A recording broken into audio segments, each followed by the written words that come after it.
एक सुबह सुबह बादशाह सलामत ने आदेश दिया, उसे बुला कर लाओ।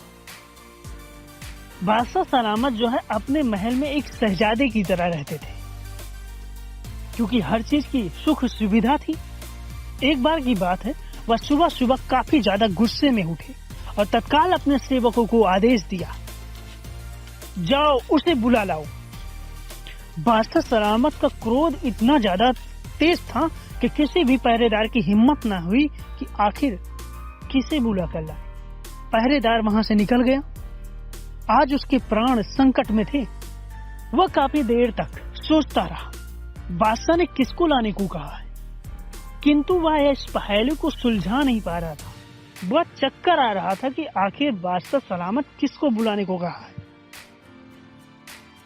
अगर वह बुलाकर नहीं लेकर जाता तब भी उसके प्राण संकट में है, अगर किसी गलत इंसान को बुलाकर ले जाता है तब भी उसके प्राण संकट में है।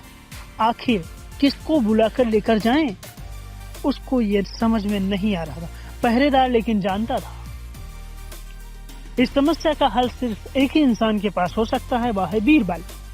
वह सुबह सुबह बीरबल के घर गया और बीरबल बीरबल बीरबल चिल्लाने लगा।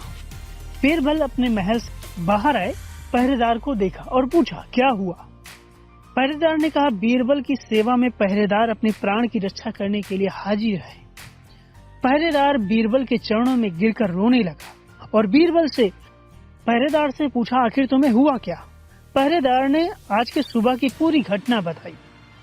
पहरेदार ने बताया कि बादशाह सलामत अपनी क्रोध में उठे और अपनी दाढ़ी को खुजला रहे थे। क्रोध में उसे बुलाकर लाने को कहा। उनका क्रोध इतना ज्यादा तेज था कि मुझे हिम्मत नहीं हुई कि बादशाह सलामत से मैं पूछ सकूं आखिर किसे बुलाकर लाना है। बीरबल को समझ में आ गया, बादशाह सलामत दाढ़ी की बढ़ जाने के कारण बहुत ज्यादा परेशान थे। बादशाह सलामत को एक नाई की आवश्यकता थी। पहरेदार के साथ नाई को बादशाह सलामत की सेवा में भेजा। नाई को देखकर बादशाह सलामत समझ गए कि बीरबल का जवाब है। बादशाह सलामत पहरेदार को 2 स्वर्ण मुद्राएं दी और प्रसन्नता पूर्वक उसे आज के लिए छुट्टी दे दी। दोस्तों, इस कहानी में अकबर ने उस पहरेदार के सामने एक पजल खड़ी कर दी।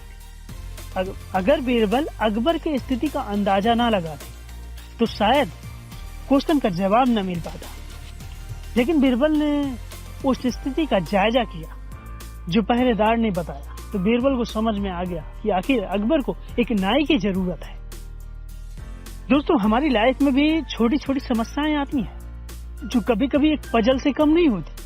हम भी अगर उस पजल को ध्यान पूर्वक एक एक स्थिति को जायजा करेंगे ना, तो उस पजल का आंसर खुद पे खुद निकल कर बाहर आ जाएगा। दोस्तों, आप सबको कहानी कैसे लगी मुझे कमेंट में जरूर बताइएगा। Subscribe now and press the bell icon.